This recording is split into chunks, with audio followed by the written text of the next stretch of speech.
Okay.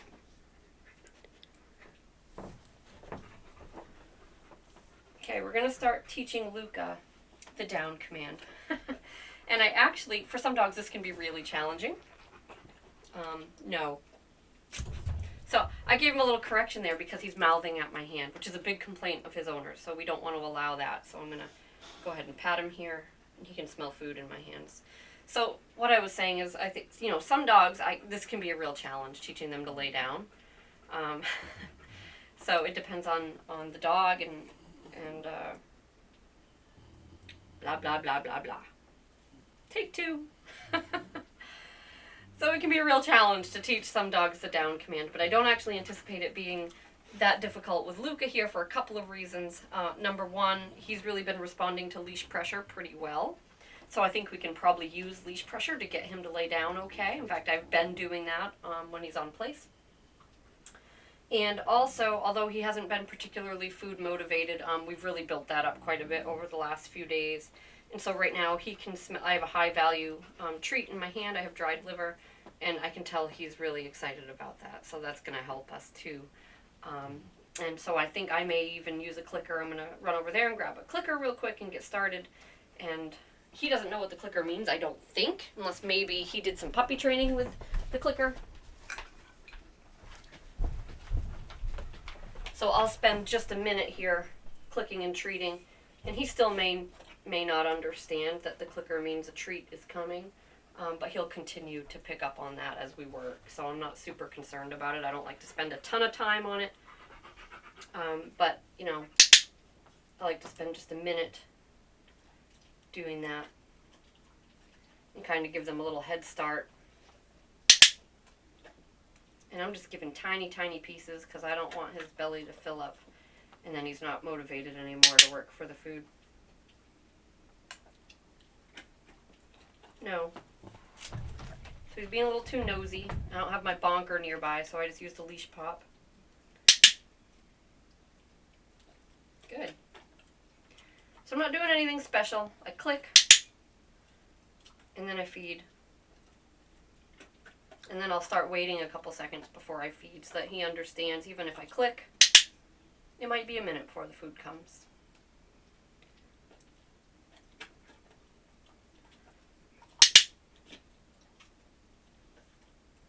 Okay.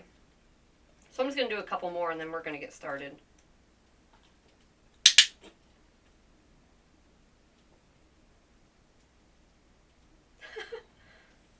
Go get it.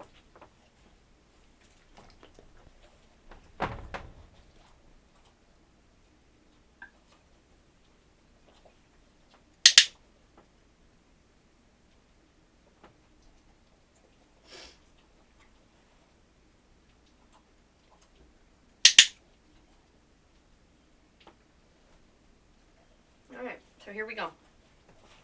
So he'll continue to figure out that clicks mean food is coming. That's fine. So what I'm going to do, come over here. When we first start teaching a command, we don't use the name of the command right away. We want to make sure we can get the behavior. And if the dog figures out first that doing the behavior earns a reward, then that's even better. But you need to at least make sure that you can get it without too much trouble. If I say the word down and then I fight with him for a half an hour, he's not learning anything. In fact, well, he's probably learning exactly the opposite of what we want him to learn. So I'm not going to say it. I'm just going to lure him down. Well, I said it, but said it by mistake. And then as soon as his elbows hit the floor, I click and feed. Good boy. Break. Let's go. Come on. So sometimes with the bigger dogs, they just don't want to get back up. So, and I probably don't even have to lure him, but you can lure him. That's a fine strategy. However, if you can do it without, that's my preference. So I'm going to just use the leash. And then I'm going to feed. Break. So I am saying break before I pull him back up. So he's going to start getting pushy. So I'm going to grab my bonker.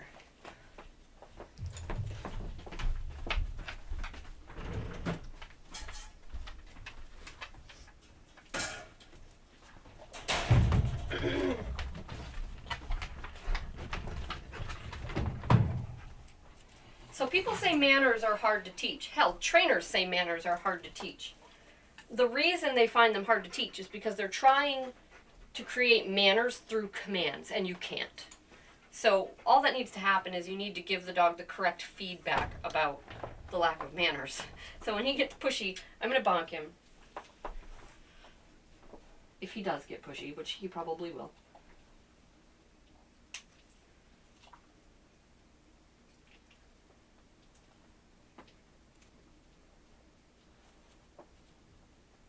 Leash pressure. As soon as both elbows hit the ground, I'm going to feed him. Good boy. Break. Good job.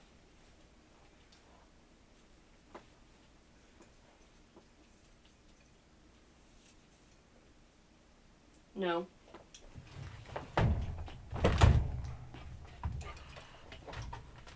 So now. No.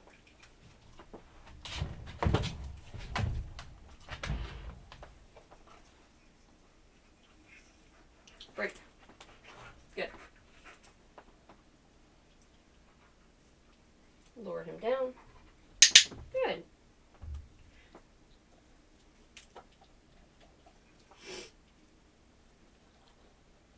Break. Good boy. And I want to make sure he's not. I'm just kind of doing some stuff with my hands here. That's much better.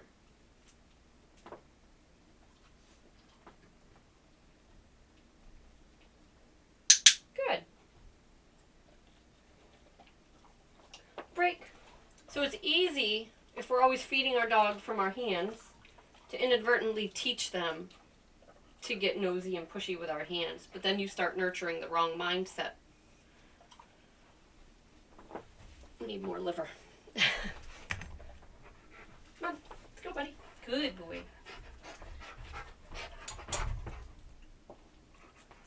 So this is interesting. Good. So he's starting to come out of his shell a little more, get a little more comfortable, which is normal because now that he's been here for 4 days or so.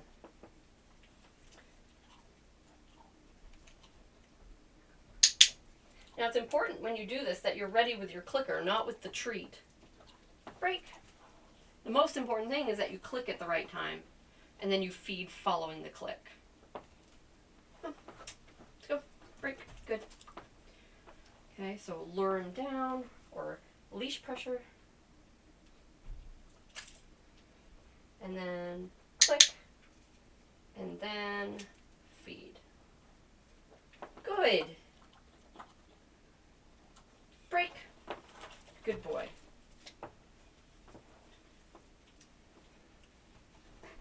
Good.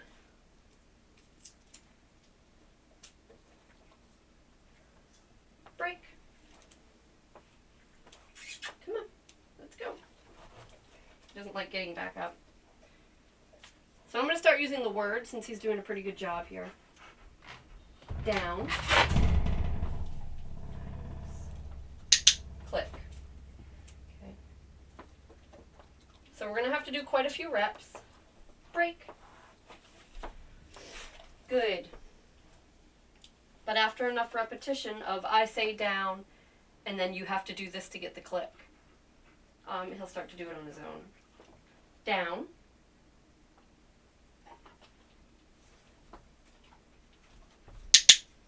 So I'm actually going to do this from a standing position now. And I'll lean over and help him. Break. I'm going to start to move away from spoon feeding slowly. And with some dogs, you'll be able to do that right away. And with other dogs, it's going to be a while.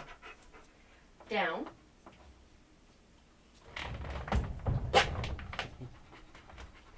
Good.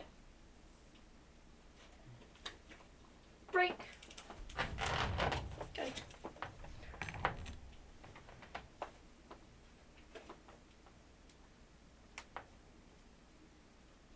It's nice to see him excited about the food. We had to work for that. Down.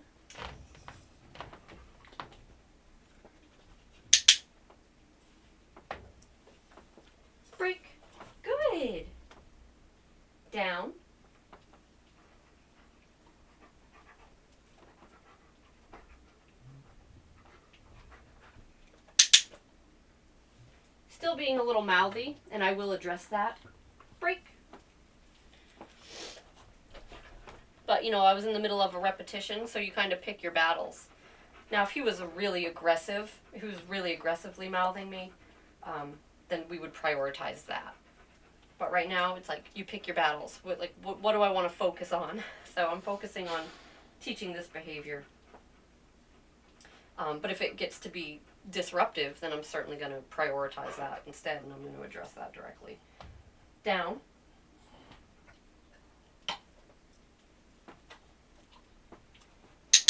Good. You can see how much quicker he's going down, which is nice. Break. Good boy. And I'll often keep these sessions fairly short. I mean, I normally do anyways, but especially with a really big dog, because making them get down and up and down and up, down and up, it's probably not real comfortable. It's tiring and harder on their joints. Down. Beautiful. Good boy. Break. Good job. So you can see when they're motivated, they learn really fast, right? Down. No.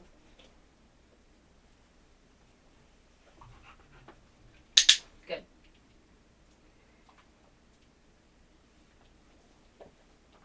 Break. Good boy. Down.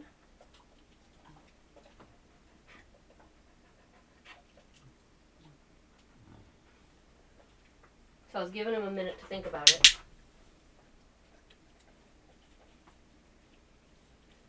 Break. Good.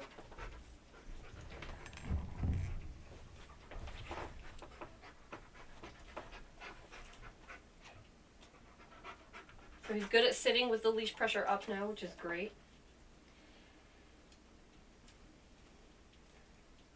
Down.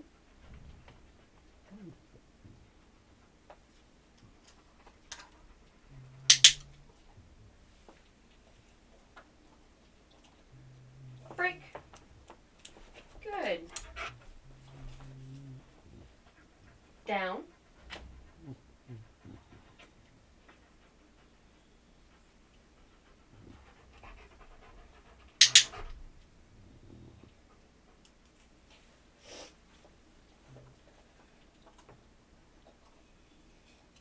Break. Good. So I'm just going to mute this for a second so I can chime in real quick and just kind of narrate what's about to happen here. So in a second, you're going to see me take a step forward, and Luca goes in for my foot. So that's what his owners, were complaining about, is that type of behavior. I take a step there, and so he goes right in for my foot. And it doesn't really look like much, especially from that angle. But it was pretty hard, and it actually hurt. And that's the sort of thing that can really evolve into some nasty stuff as the dog gets older. So right there, you saw me give him a good leash pop. I marked it with a no. I popped his leash really firmly. And then I actually, because that didn't really seem to do anything, I grabbed his e-collar remote off the couch and gave him a good e-collar correction for that. So you absolutely have to correct that stuff, guys. And, like I said, that can evolve into some really nasty stuff as a dog comes into maturity, especially with a dog like Luca that has a pretty dominant personality profile. And that's not a bad thing. Okay, when I use the word dominant, that's not good or bad, but it is different than a dog that's naturally more of a follower. So, dogs that have a more dominant type of personality, they just sort of self-govern. They do what they want. And so if they're not getting what they want, then they'll go out of their way to make that happen. So it's more important to have those very clear rules and boundaries and consequences and really stick to them. So we did that. We corrected that. And those behaviors are fading really fast, which is great. And like I said, right now, it's just kind of puppy behavior, but that's where it starts. And then as a dog comes into maturity, it really starts to blossom, and it can turn into, as they practice it, it'll get worse, and it can turn into real biting and aggression, and we don't want that to happen, obviously. So, like I said, those behaviors are fading fast now that they're being corrected really consistently. And then the obedience will give them leverage too. But So he's doing a good job here. I'll get back to the video. Break. Good. Down.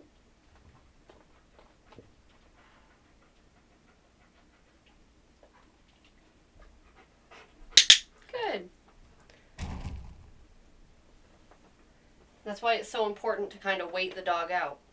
Once they get into the pattern, break. Let the wheels turn a little and let them think about it and try something. Down. See, now we're golden.